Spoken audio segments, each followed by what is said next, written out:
If you've ever actually had something bearing down on you like a hurricane that you didn't prepare for at all, go ahead and hit the subscribe button.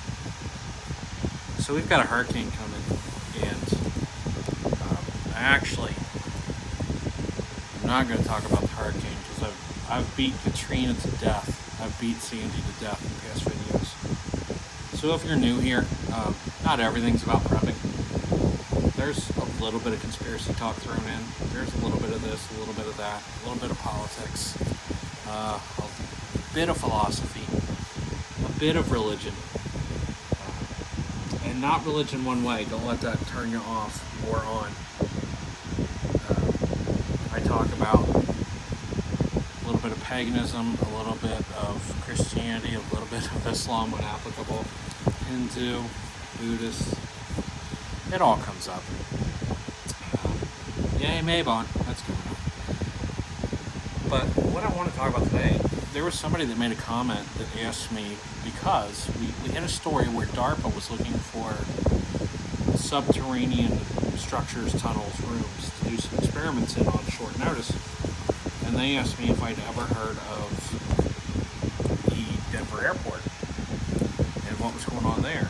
And it occurred to me, I really haven't shared much of my life other than to say that I used to do some Bigfoot stuff. And at one time in my life, I'm a little bit older than people suspect. And I wouldn't say acting like an adult, but having adult things to do. Sorry about the shaky camera. Let's see if I can fix that. Having adult things to do, in the sense that I started working at the age of 12 and almost full time in the summers. And for those of you who say, well, no, that's a lie, that's illegal, there's always somebody that challenges you. Family businesses are treated different as legal entities for working. So you can work your kids a lot longer in a family business than McDonald's can. Nah. I'm right again. So I dealt with adults a lot that were rather colorful, and heard a lot of stories, went to a lot of gun shows, auctions, fishing with older people late at night telling stories, some ghost stories, some conspiracy stories. And it's occurred to me I know quite a bit. For those of you who had asked, yeah, I was aware of the airport. I'm aware of the DUMBs, the deep underground military bases. I'm aware of the alleged subterranean submarine ports on the coast that go inland for 200 miles, yada yada yada.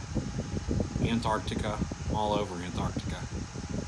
Giants, Smithsonian secrets, our covered red blue list before, which everybody thinks they know the full story. I'm sure I don't even know the full story, but most of them are stuck on red and blue decals on your mailboxes. That story's been around a long time ago, and 10 years before that it was red and blue reflectors at the end of your driveway. Red list meant you were going to be killed in the middle of the night. Blue list meant you were going to be sent to a concentration camp or a re-education camp. So I knew about those. Aliens, Roswell, Kecksburg, you name it. Barney and Betty Hill, Fire in the Sky. I'm aware that the Fire in the Sky guys run around doing talks and lectures now. I can tell you this because I've done it. If you wanted to know everything there was to know in the Bigfoot community, all the research, all the important stories, all the good books, it would take you at 40 hours a week, exactly 2 weeks to finish consuming all that information. How do I know this? Like I said, I've done it.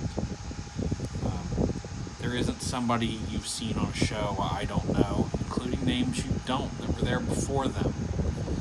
Remember, everything has a predecessor, and before mountain monsters were running around like idiots, there were Matt Moneymaker and the BFRO, which I despise. Matt Moneymaker is not his real name, by the way. He's a California attorney trying to make money. threatens to sue anybody that talks negative about him. His name is out there. I'm not going to say it here for reasons, but I've said it before. It caused a stir.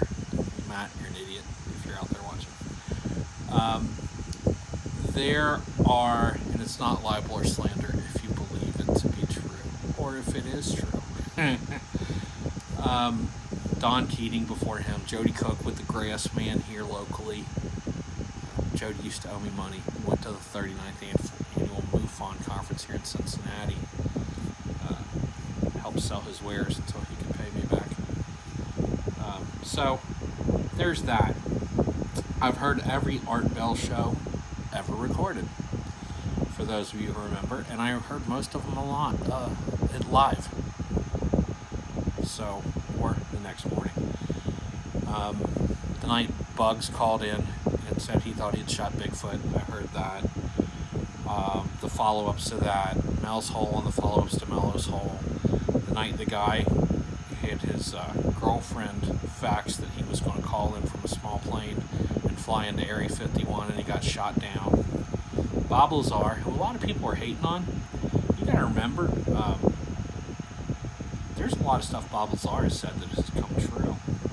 And there's going to be some haters out there. If you hate in a mean way, I'm just going to delete it.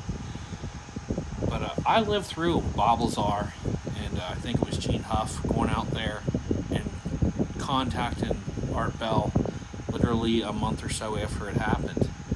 And him being reluctant all the way. This guy was reluctant for decades to talk about it. So I remember that. I remember a lot of things that happened. I remember the night that, and this was a good one, when Richard Hoagland came on 3 nights in a row, and he was working with a private astronomer who had thought he detected alien life because there were pings coming from outer space, and they were getting closer. The Doppler effect was in effect. And then by night 3, what was incredible was the pings were slowing down. So if it were unnatural, it would have been speeding up to crash into the Earth. And this thing was starting to slow as it got closer. And as it turned out, the 4th night, Art Bell came on and said, well, we've just been contacted by the government not to talk anymore. Apparently, the astronomers had discovered a military satellite that was doing something and was able to, what they discovered was, and they weren't supposed to discover this, it could change its altitude and move in and out. Long before that X-37B that looks like a mini shuttle with no windows was flying. Long before that. So we're talking 24, 25 years ago. It's a long time before what you see. Man, what else? I remember listening when Hail Bob happened, and there was a comet behind it, and the Bo and Peep, the leaders of the cult, had their whole cult kill themselves. If you remember, they had purple shrouds, Nike shoes, and a roll of quarters in each pocket. Many of them had castrated themselves, and they believed that there was an alien ship behind the Hale-Bopp comet that was coming to take them off the planet to a higher level. And I think they called themselves Heaven's Gate. That's what it was. So I lived through that, and many people blamed Art Bell because they said that he was reporting that there were reports of an alien craft behind the comet, and he inspired these people to kill themselves, which, they were a little cray-cray anyway, castrating themselves, but neither here nor there. So I've heard quite a bit. Doesn't mean I believe quite a bit. The Men Who Stare at Goats, if you've ever looked that one up, there was a movie with George Clooney as well on that. It was a really good movie based on a true story. The book was written by a guy named John Ronson. I got a pretty good memory for conspiracy stuff. If I care about it, I'll remember stuff.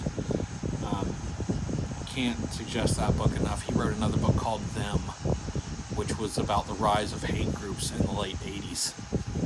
Everything comes full circle. So, for those people asking if I've heard it, well, let me just say this.